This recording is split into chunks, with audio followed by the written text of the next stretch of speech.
El Señor esté con ustedes. Proclamación del Santo Evangelio según San Juan.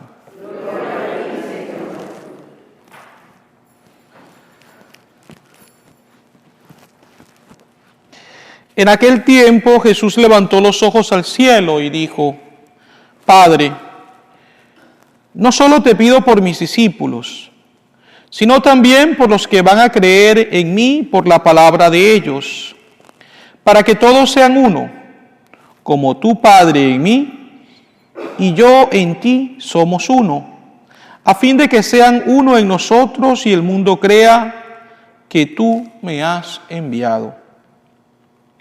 Yo les he dado la gloria que tú me diste, para que sean uno, como nosotros somos uno. Yo en ellos y tú en mí, para que su unidad sea perfecta y así el mundo conozca que tú me has enviado y que los amas como me amas a mí. Padre, quiero que donde yo esté, estén también conmigo los que me has dado, para que contemplen mi gloria, la que me diste, porque me has amado desde antes de la creación del mundo. Padre justo, el mundo no te ha conocido, pero yo sí te conozco, y estos han conocido que tú me enviaste. Yo les he dado a conocer tu nombre y se lo seguiré dando a conocer, para que el amor con que me amas esté en ellos y yo también en ellos. Palabra del Señor. Gloria a ti, Señor Jesús.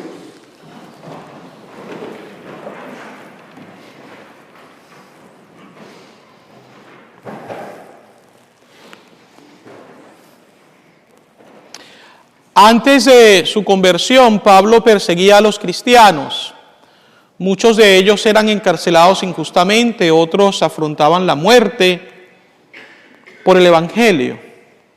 Es lógico pensar entonces que después de que Pablo se encuentra con Jesús en el camino al Damasco, él comprendiera que eventualmente iba a sufrir pues lo mismo, que tal vez iba a ser encarcelado, que tal vez iba a morir a causa del Evangelio. Era lógico que él lo pudiera saber. Y de hecho fue así. Pablo sufrió muchísimo, tanto pues golpes, encarcelamientos, la muerte. Pero siempre se mantuvo fiel a la meta que Dios le había trazado, a la misión que él había recibido. Y fíjense ustedes, la primera lectura de hoy nos presenta el momento en el cual Pablo es arrestado en el templo por parte de los judíos que querían matarlo.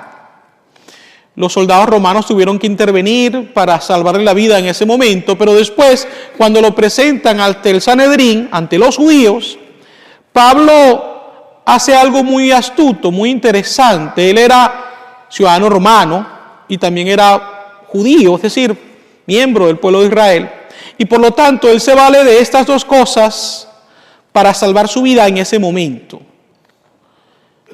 Y precisamente hace alusión a su fe en la resurrección. Y los fariseos creían en la resurrección, mientras que los saduceos no. Entonces se genera allí una polémica entre los dos bandos, y al final entonces Pablo al menos salva su vida en esa ocasión. ¿Por qué yo hago mención a todo esto con detalles? Por lo siguiente: Pablo no es que tuviera miedo a la muerte por el Evangelio. Es decir, él estaba muy consciente que eventualmente él iba a entregar su vida. Pero la iba a entregar en el momento que Dios quisiera. Por lo tanto, él tenía que luchar hasta el último momento. Y yo creo que esto es algo muy importante para cada uno de nosotros. La vida que Dios nos da es un regalo muy especial. Y Él sabe cuándo nacemos y cuándo vamos a morir. Y nuestra misión es cuidarnos de la mejor manera, siendo consecuentes con la misión que Dios nos da, sin huir a la muerte, pero teniendo en cuenta de que el tiempo que Dios quiera que estemos aquí, lo debemos vivir intensamente, cumpliendo la misión que hemos recibido de Él. No podemos, queridos hermanos y hermanas, ni siquiera por la enfermedad más grave, echarnos a la muerte. Es decir, perder toda esperanza de seguir viviendo. Eso sería muy triste. Esto sucede de manera especial cuando hay una enfermedad bastante fuerte o incluso, por qué no decirlo, cuando llegan los años de la vejez, en los cuales tal vez las personas comienzan a perder ciertas facultades y comienzan a pensar de que tal vez no son tan productivos como lo fueron antes. Y fíjense, allí es donde viene el ejemplo de San Juan Pablo II. Este hombre que lo dio todo hasta el último momento, precisamente porque sabía que había recibido una misión por parte de Dios y él no se quería bajar de la cruz de Cristo. Yo me recuerdo muchísimo que en uno de estos últimos años del Papa, tal vez por allí en el 2003, yo tuve la oportunidad de distribuir la Eucaristía durante una misa de Navidad. Y los sacerdotes que concelebrábamos o que distribuíamos la Eucaristía nos colocaban a los lados del altar mayor de la Basílica de San Pedro. Yo estaba tal vez a unos 8 metros de distancia del altar mayor. Y con mucha compasión me tocó presenciar cómo el Papa en un momento determinado de la misa no pudo seguir cantando pues el prefacio, que es una de las oraciones que se hace en la misa, ¿no? Y todo era seguramente por el cansancio, por el dolor. A su lado estaban los dos cardenales para ese tiempo, Ratzinger y Sodano, y fueron los que siguieron cantando el prefacio.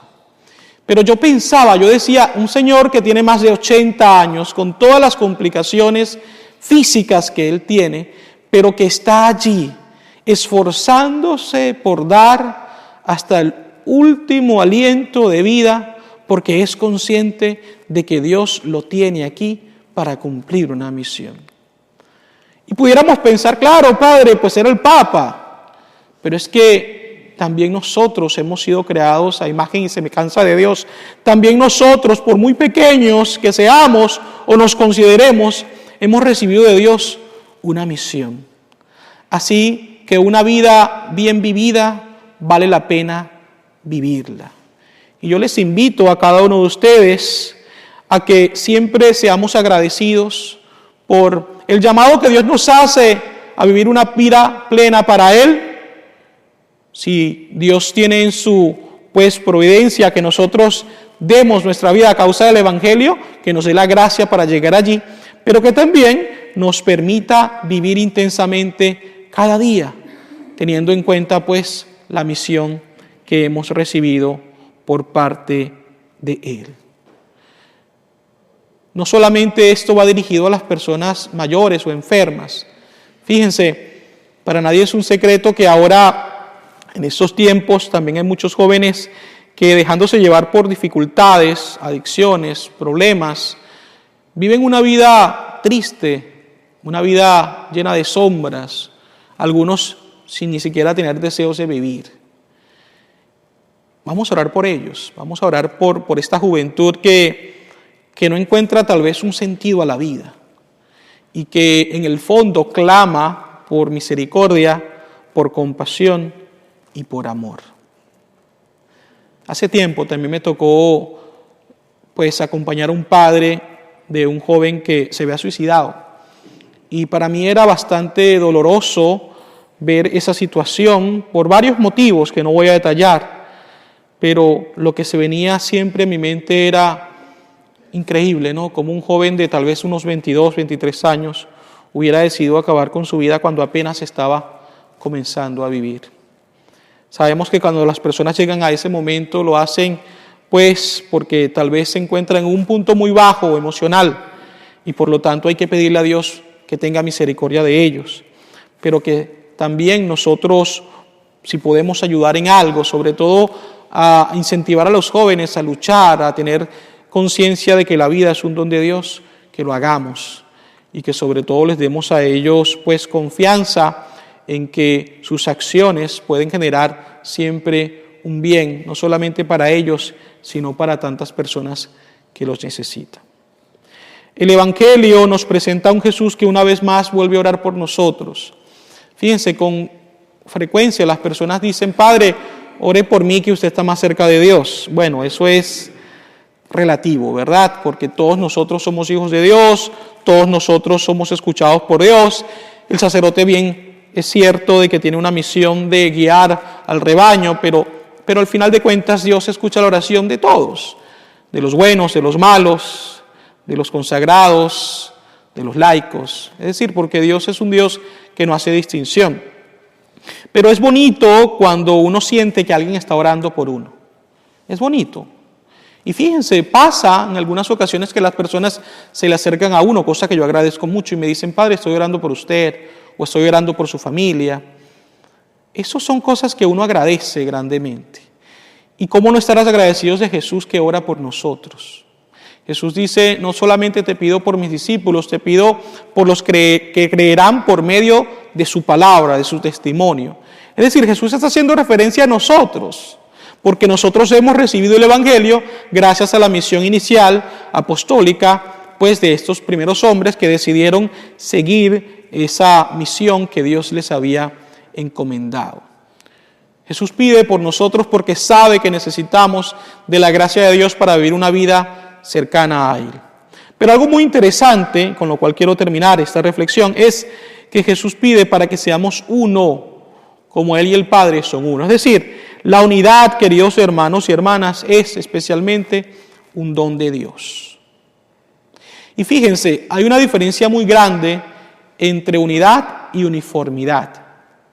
Dios no nos pide que seamos uniformes, es decir, que todos seamos igualitos en todo, no. Nos pide que seamos uno. Uno especialmente en la parte espiritual, que nuestros propósitos siempre vayan encaminados a lo que Dios quiere y no a lo que cada uno de nosotros quiere. Pero no podemos obligar a las otras personas a que sean totalmente iguales a nosotros.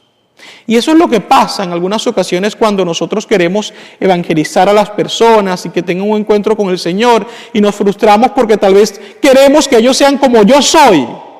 Y no es así la cosa. Dios quiere que seamos uno, la unidad, pero no uniformidad. Ellos van a tener su propio proceso de encuentro con Dios, de caminar, pero siempre tenemos que estar conscientes de que Dios trabaja de una manera especial en cada uno y nos llena de sus bendiciones para que eventualmente nosotros demos frutos pues de santidad en bien nuestro y en bien de los demás. Miramos pues al Señor de manera especial por la unidad de los cristianos en el mundo entero y pues también sigamos pidiendo por nuestros hermanos que sufren a causa de su fe. Hoy celebramos la memoria opcional de 3 mártires, Nereo, Aquileo y Pancracio. Y brevemente les comento, Pancracio era un jovencito romano que fue martirizado cuando tenía 14 años.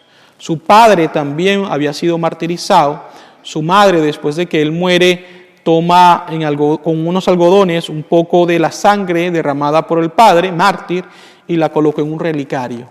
Y le dijo a Pancracio en un momento determinado de su vida, cuando era un niño, que cuando él llegara a ser valiente al defender su fe, él se iba a ser merecedor de tener ese relicario. Y un día él regresa a su casa golpeado y la mamá le pregunta qué había pasado y él dice, bueno, mis amiguitos me golpearon porque profesé mi fe en Cristo y quisieron que yo renunciara a mi fe y como yo no quise, entonces me golpearon. Y fue cuando la mamá le entregó entonces el relicario y le dice, ¿estás listo? Has demostrado que eres valiente para defender su fe. Y fíjense, hasta tal punto de que a los 14 años él muere, pues entregando su vida, incluso agradeciendo a los verdugos que los estaban asesinando, porque le aceleraban así el camino para encontrarse con su Padre eterno. Son los ejemplos que